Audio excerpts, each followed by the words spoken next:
Hello everyone, thank you for taking the time to come here and listen to our communication. My name is Soraia Garcês and I'm one of the authors. My colleague is Margarida Pocinho, and we are both from the Research Center for Regional and Local Studies of University of Madeira, but also we are part of the Research Center for Tourism, Sustainability and Wellbeing of Algarve University. Today, the title of our communication is A Measure of Wellbeing to Promote Human Rights. And we will start this communication with the essence of it, which is well-being. What is well-being? Why are we focusing on well-being? First of all, we have to understand that we sometimes forget about a big part of our lives, which is our mental health. We focus on our physical health when we have some pain or something that doesn't let us live on our normal and daily life, but sometimes we forget about the importance of being okay in our minds, which is our mental health, and how both physical and mental health contribute to our overall health and basically to how we feel well in our lives, in our circumstances, in every aspect of it. So when we speak about well-being, we speak about how do we feel, how good do we feel with us, both mentally and physically.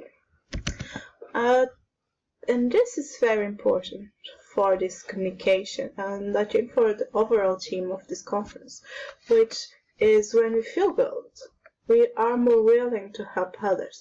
Because if we have, let's think about our basic needs, if we have food, even if we have water, and if we have shelter and everything that comes with it, if we feel okay, we'll be more willing to think about the other's needs, to think how our neighbor feels, how our community feels.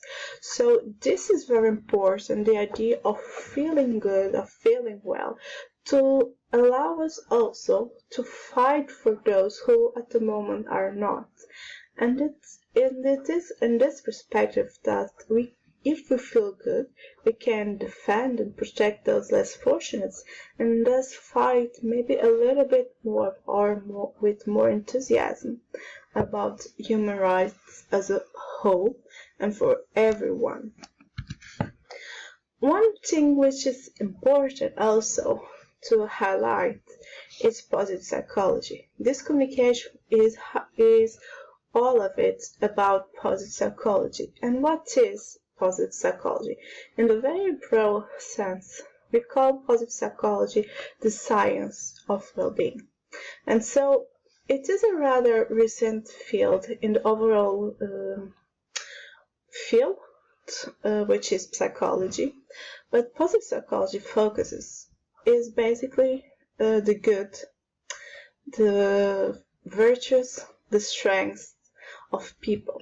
Instead of focusing on what makes us feel bad, on, for example, variables such as anxiety, depression, burnout, etc., positive psychology says those are important and it's important to study them, but we also have something else. We have something good. We can be creative, we can have justice, equality, things like that. And we should also study and further intervene in those areas. So basic positive psychology focus on the good and tell us that if we focus on the good and if we think more optimistically, if we develop those strengths, we will at the end allow to build more resilience in each one of us, and that is important so we can fight against negative events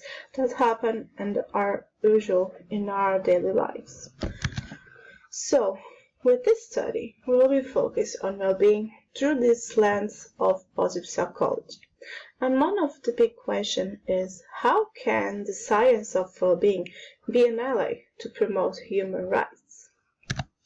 So an important step with positive psychology, and one that is important for all of us to acknowledge, is that when it emerged it focused very much on bringing a scientific validation to its studies, to its methodologies, to its instruments. So if you want to look further, and even if you go to do a little bit of research about positive psychology, you will find a lot of empirical studies with a very descriptive methodology instruments and with scientific evidences, which is important for everything that we do. And why is this important, particularly in the study? Because if we back up our narratives with science, with scientific measures and instruments, our interventions and our strategies will have a more lasting impact on overall human rights, not only but also in human rights. Because if we are confident with what we are applying, with what we are saying, if we have proof at the end, it will be easier to say to maybe our governments, our society, or even our community, our neighbors, that you should invest in this because science is backing this up.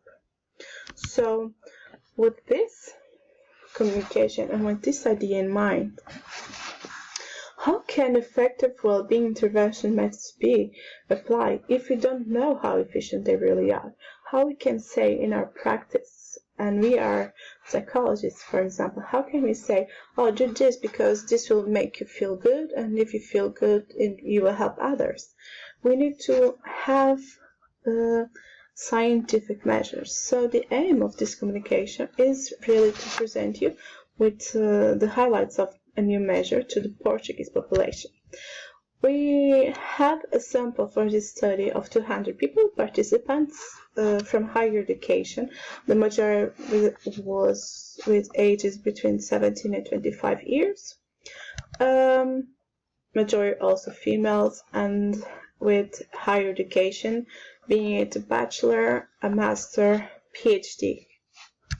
So we use an instrument that was built from scratch from me and my colleague, which is Escala de Bem-Estar Experiencial, and this scale measures different positive psychology dimensions such as creativity, resilience, optimism, spirituality, positive emotions, engagement, relationships, meaning, and accomplishment. What we got with our analysis, which is an exploratory factor analysis, is a two-factor structure with an explained variance of 53%, meaning that this scale with only 10 items is explaining about or more than 50% of overall well-being. So this is a composition of factor 1, which has 5 items, and factor 2 also has 5 items. And we got really good values of reliability, which means we do have here a good instrument. But as all studies, and since this is a first step on the quantitative analysis, we understand that we need more studies to confirm it. But why we brought this here? Because if we want to develop strategies to promote people's well-being, to promote overall human rights, we need to have the central and the core of our interventions provided, and measures such as this one are the backbone of future interventions that will help us to see, okay, we have evidence for this good results, or we have evidence for this bad results, so let's see what we can do.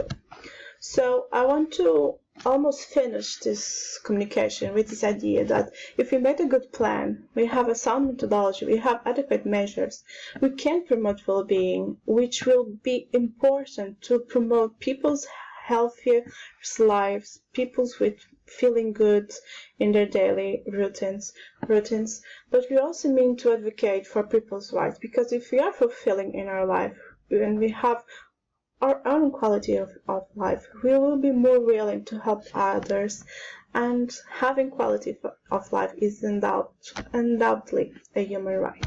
So to finish, we finish with the quote of Dalai Lama: "More compassionate mind, more sense of concern for others' well-being is source of happiness." And therefore, for this to happen, we need to have these core providers. So we can help us, but we also can, by helping us, we can help others. And by doing that, we will be at the end in a path to promote human rights for everyone.